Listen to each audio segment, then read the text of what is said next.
DVR garden signature living T Nagar இப்போ திருவள்ளூருக்கு வந்தாச்சு. Near D mart on new bypass road, திருவள்ளூர் நகராட்சிக்குட்பட்டது. பிளாட் 20 லட்சம் முதல்.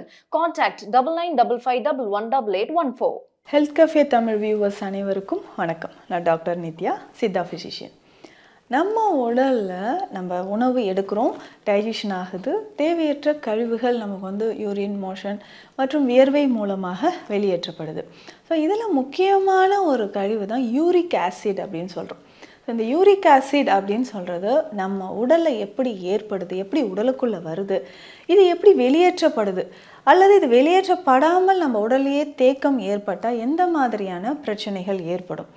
இப்போ இதில் முக்கியமாக பார்த்தோம்னா நம்ம எடுக்கக்கூடிய உணவுகளில் முக்கியமாக இந்த பியூரின்ஸ் இல்லை ப்ரோட்டீன்ஸ் இது உடலில் பிரேக் டவுன் ஆகும்போது, செரிமானம் நடக்கும்போது வரக்கூடிய ஒரு என் ப்ராடக்ட், ஒரு வேஸ்ட் ப்ராடக்ட் வெளியேறக்கூடியது அப்படின்னு சொன்னால் தான் அது யூரிக் ஆசிட்னு சொல்கிறோம். இது நம்ம பிளட்டில் கலந்து மெட்டபாலிசம் எல்லாம் முடிஞ்சு சிறுநீரகங்கள் மூலமாக பிரித்தெடுக்கப்பட்டு வெளியேற்றப்படுது.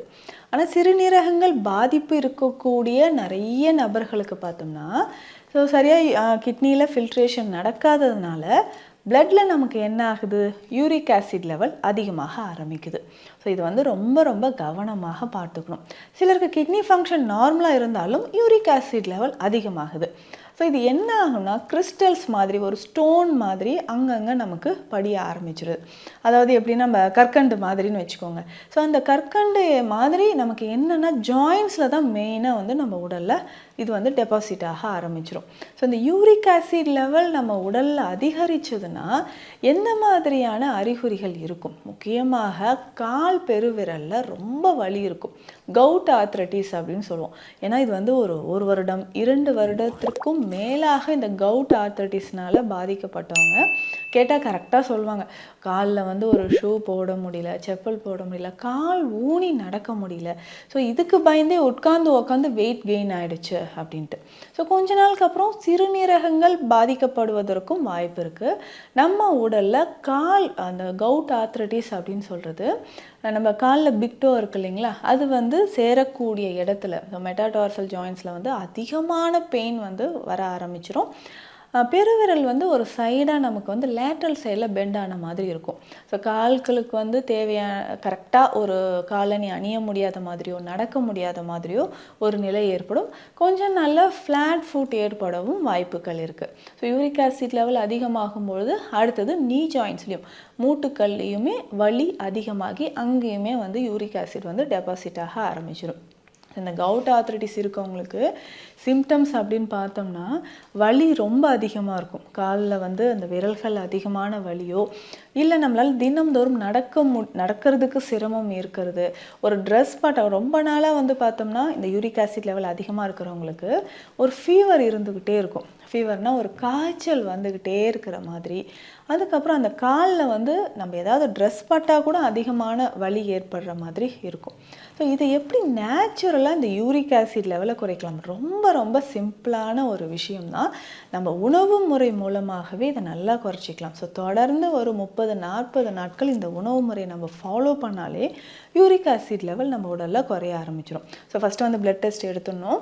ஒரு 40 டேஸ் நம்ம ரெகுலராக இந்த மாதிரி உணவு முறைகளை ஃபாலோ பண்ணிவிட்டு திரும்பவும் டெஸ்ட் எடுத்து பார்க்கும்பொழுது நல்லாவே நமக்கு குறைஞ்சிருக்கும். ஸோ மீண்டும் திரும்ப நம்ம ரிசல்ட்டை பேஸ் பண்ணி இந்த மாதிரி உணவு முறைகள், மூலிகைகளை நம்ம ஃபாலோ பண்ணிக்கலாம். ஸோ முதல்ல நம்ம செய்ய வேண்டிய விஷயம் தண்ணீர். ஸோ போதுமான அளவுக்கு தண்ணீர் குடிக்கிறது ரொம்ப ரொம்ப அவசியம். ஸோ எந்த ஒரு பிரச்சனைக்குமே நமக்கு உடலில் ரீனல் கால்குலே, அதாவது சிறுநீரகங்களில் கற்கள் இல்லை கட்டிகள் உடலில் உருவாகுது, மலச்சிக்கல் இருக்குது அப்படின்னா, கழிவுகள் தேக்கம் அப்படின்னாவே உடலில் போதுமான அளவுக்கு நீர்ச்சத்து இல்லாதது தான். ஸோ யூரிக் ஆசிட் நம்ம உடலில் ரத்தத்தில் தேங்குவதற்கும் ஜாயின்ஸில் கிறிஸ்டல்ஸ் மாதிரி படியறதுக்கும் இதுவும் ஒரு காரணம். போதுமான அளவுக்கு தண்ணீர் குடிச்சிடணும்.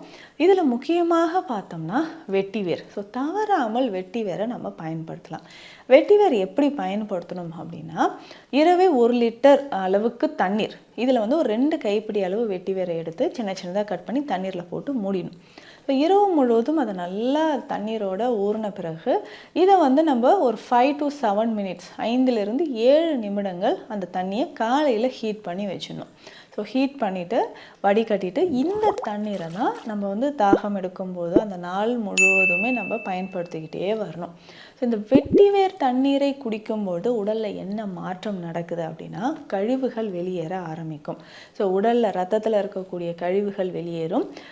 முக்கியமாக கழிவுகள் சொல்லும்போது யூரிக் ஆசிட் இதுவுமே நமக்கு வெளியேற ஆரம்பிக்கும். ஸோ சிம்பிளாக இதை வந்து நம்ம ஃபாலோ பண்ணிட்டு வரலாம். ஸோ வெட்டிவேருக்கு வந்து அவ்வளவு மகத்துவம் இருக்குது அப்படின்னு சொல்லலாம். ஏன்னா உடலில் இருக்கக்கூடிய கழிவுகள் நம்ம உடல் உஷ்ணம் பித்தம் இதை குறைப்பதற்கு முக்கியமாக வெட்டிவேர் பயன்படுது. ஸோ வெட்டிவேர் தண்ணீரை நம்ம தினம்தோறும் இப்படி பயன்படுத்திக்கலாம். இதில் முக்கியமாக இந்த யூரிக் ஆசிட் லெவல் குறைவதற்கு அடுத்தது என்ன பண்ணலாம் அப்படின்னா பிரண்டை. ஸோ பிரண்டை ரொம்ப ரொம்ப முக்கியம். இந்த பிரண்டையை சூப் மாதிரி, ஸோ தினமும் காலையில் பிரண்டை சூப் வந்து குடிக்கலாம். முக்கியமாக இதில் வந்து சின்ன வெங்காயம் 1 ஸ்பூன் அளவுக்கு சோம்பு சேர்த்து இந்த பிரண்டையை வந்து சின்ன சின்னதாக நல்லா க்ளீன் பண்ணிவிட்டு கட் பண்ணி போட்டு நல்லா பாயில் பண்ணி இந்த சூப் மாதிரி நம்ம குடிச்சிக்கிட்டே வரணும். ஸோ இது என்ன பண்ணும்னா இதுவுமே ஒரு பெஸ்ட் பிளட் பியூரிஃபையர். ஜாயின்ஸில் இருக்கக்கூடிய இன்ஃப்ளமேஷனை நமக்கு குறையுது. ஸோ இதுக்கு வந்து வஜ்ரவள்ளி அப்படின்னு இன்னொரு பெயருமே இருக்குது. ஸோ நம்மளுடைய உடலில் இருக்கக்கூடிய எலும்புகள் வாதத்தை குறைப்பதற்கும் எலும்புகள் வலிமையாவதற்கும் வஜ்ரவள்ளி நமக்கு பயன்படுது. ஸோ இதை வந்து நம்ம ரெகுலராக ஃபாலோ பண்ணிக்கிட்டே வரணும். ஸோ தொடர்ந்து ஒரு 30 நாட்கள் நம்ம பயன்படுத்தணும். ஸோ உடல் சூடு உஷ்ணம் அதிகமாகிற மாதிரி இருந்ததுன்னா இதில் வந்து 1 ஸ்பூன் சூடாக இருக்கக்கூடிய இந்த பிரண்டை கஷாயமோ இல்லை சூப்போ நம்ம ரெடி பண்ணி வச்சுருக்கோம் இல்லைங்களா, இதில் ஒரு 1/2 ஸ்பூன் அளவுக்கு பசு வெண்ணெய் சேர்த்துக்கணும். ஸோ பட்டர் சேர்த்து அந்த சூப் நம்ம குடிக்கும்பொழுது உடலுக்கு உஷ்ணம் ஏற்படாது, இன்னும் வலிமை நமக்கு அதிகமாகும், கழிவுகள் வந்து வெளியேற ஆரம்பிக்கும். இதை தாண்டி நம்ம உணவு முறையில் கண்டிப்பாக புளி தவிர்க்க வேண்டும். அதற்கப்புறம் பார்த்தோம்னா உப்பு. ஸோ உப்பு சேர்த்து சாப்பிடக்கூடிய உணவுகள், உப்பு வந்து பாதி உப்பாக நம்ம வந்து கண்டிப்பாக குறைக்கணும். ஏன்னா அதிகமாக நம்ம வந்து உப்பு எடுக்கும்போது அது இன்னும் கழிவுகளாக மாறுவதற்கு வாய்ப்பு இருக்குது. ஸோ அதை வந்து உப்பு கண்டிப்பாக குறைச்சி எடுக்கணும். ஸோ காலையிலே நம்ம என்ன பண்ணலாம்னா நம்ம சிறுதானிய உணவுகள் ஏதாவது பயன்படுத்திக்கலாம். ஸோ சிறுதானிய உணவுகள் பயன்படுத்தும் போதும் யூரிக் ஆசிட் லெவல் நமக்கு குறைய ஆரம்பிக்குது. கிழங்கு வகைகள் எல்லாமே தவிர்க்கணும். அதிகமாக புளிப்பான உணவுகள், புளிப்பு சுவை அதிகமாக இருக்கக்கூடிய உணவுகளையும் தவிர்க்கணும். இதில் பேசிக்காக நம்ம சித்த மருத்துவத்தில் பயன்படுத்தக்கூடிய நிறைய மருந்துகள் இருக்குது. இதில் முக்கியமாக மிளகரணை. கவுட் ஆர்த்ரைட்டிஸ் இருக்கிறவங்களுக்கு பார்த்தோம்னா ரொம்ப வலி, இன்ஃப்ளமேஷன், அடிக்கடி காய்ச்சல் வர மாதிரி இருக்கும். அதுக்கு மிளகரணை மிக சிறந்த ஒரு மூலிகை. ஸோ மிளகரணை சூரணம் அப்படின்ற ஒரு மருந்து இருக்குது. ஸோ இதை வந்து ஒரு 1/2 ஸ்பூன் அளவுக்கு எடுத்து வெந்நீரில் கலந்து காலை இரவு 2 வேளையும் நம்ம பயன்படுத்திக்கிட்டே வரணும். ஸோ பயன்படுத்தும்பொழுது உடல் அந்த யூரிக் ஆசிட் லெவல் நமக்கு குறைய ஆரம்பிக்கும். ஸோ தினம்தோறும் நம்ம என்ன பண்ணணும்னா கால்களுக்கு ஒட்டடமிடுறது ரொம்ப அவசியம். ஸோ கால்கள் வந்து ஒரு நல்ல ஒரு வெதுவெதுப்பான தண்ணீரில் ஒரு 10 நிமிடங்கள் வச்சிடணும். அதற்கு முன்னாடி மஞ்சள் பற்று போடுவது நல்லது. ஸோ இதில் வந்து பார்த்தோம்னா மஞ்சள், வசம்பு, ஸோ 2 மூலிகை பொடிகளையும் ஒன்றாக சேர்த்து வெந்நீர் விட்டு கலந்து கால் கட்டை விரல் ஜாயிண்டில் வந்து பெயின் இருக்குது அப்படின்னா இதை வந்து பருத்து போட்டுட்டு அதன் பிறகு கால்களை வந்து வெந்நீரில் வைக்கணும். ஸோ ஒரு 10 நிமிடங்கள் இந்த மாதிரி வைக்கும்போது கால்களில் இருக்கக்கூடிய வலிகள் குறைந்து கவுட் ஆர்த்ரைட்டிஸோட இன்ஃப்ளமேஷன் நமக்கு குறைய ஆரம்பிக்கும். ஸோ உடலில் நமக்கு இருக்கக்கூடிய மொத்த கழிவுகள், ஏன்னா இந்த மாதிரியான லைஃப் ஸ்டைல் ஒரு ஃபுட்டை நம்ம வந்து ஃபாலோ பண்ணும்போது உடலில் இருக்கக்கூடிய மொத்த கழிவுகளும் வெளியேறும். அதனோடு சேர்ந்து யூரிக் ஆசிட் லெவலும் நமக்கு குறைய ஆரம்பிக்கும். மீண்டும் அடுத்த பதிவில் சந்திக்கலாம். நன்றி. இந்த வீடியோ உங்களுக்கு பிடிச்சிருந்தா லைக் பண்ணுங்க, ஷேர் பண்ணுங்க, கமெண்ட் பண்ணுங்க. மறக்காம ஹெல்த் கஃபே தமிழ் சேனலை சப்ஸ்கிரைப் பண்ணிட்டு பெல் பட்டனை கிளிக் பண்ணிடுங்க.